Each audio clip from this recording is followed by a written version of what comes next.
Welcome to Blizzard Fire. We hope this video helps fire up your solution. In this video, I will show how to make pesto cavatappi. First, let's gather our essential ingredients. You'll need fresh basil, pine nuts, garlic, and a good block of Parmesan cheese. Make sure you have about 1/2 cup of quality olive oil on hand.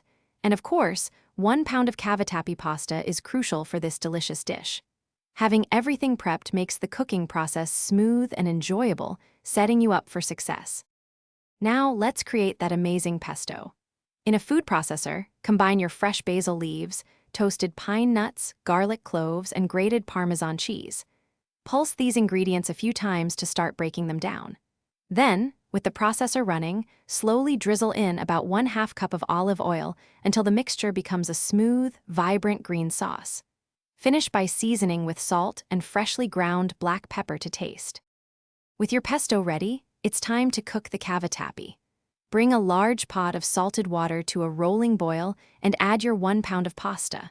Cook it according to the package directions until it's perfectly al dente. Before draining, remember to reserve about 1/4 cup of that starchy pasta water.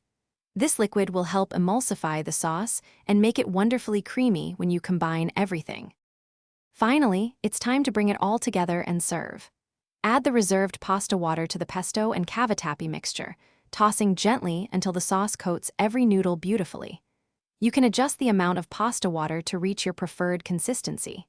Serve immediately, garnished with extra grated Parmesan cheese and a few fresh basil leaves for a pop of color and flavor. For more great deals, and to check out the Echo Dot smart speaker, look for the link in the description below.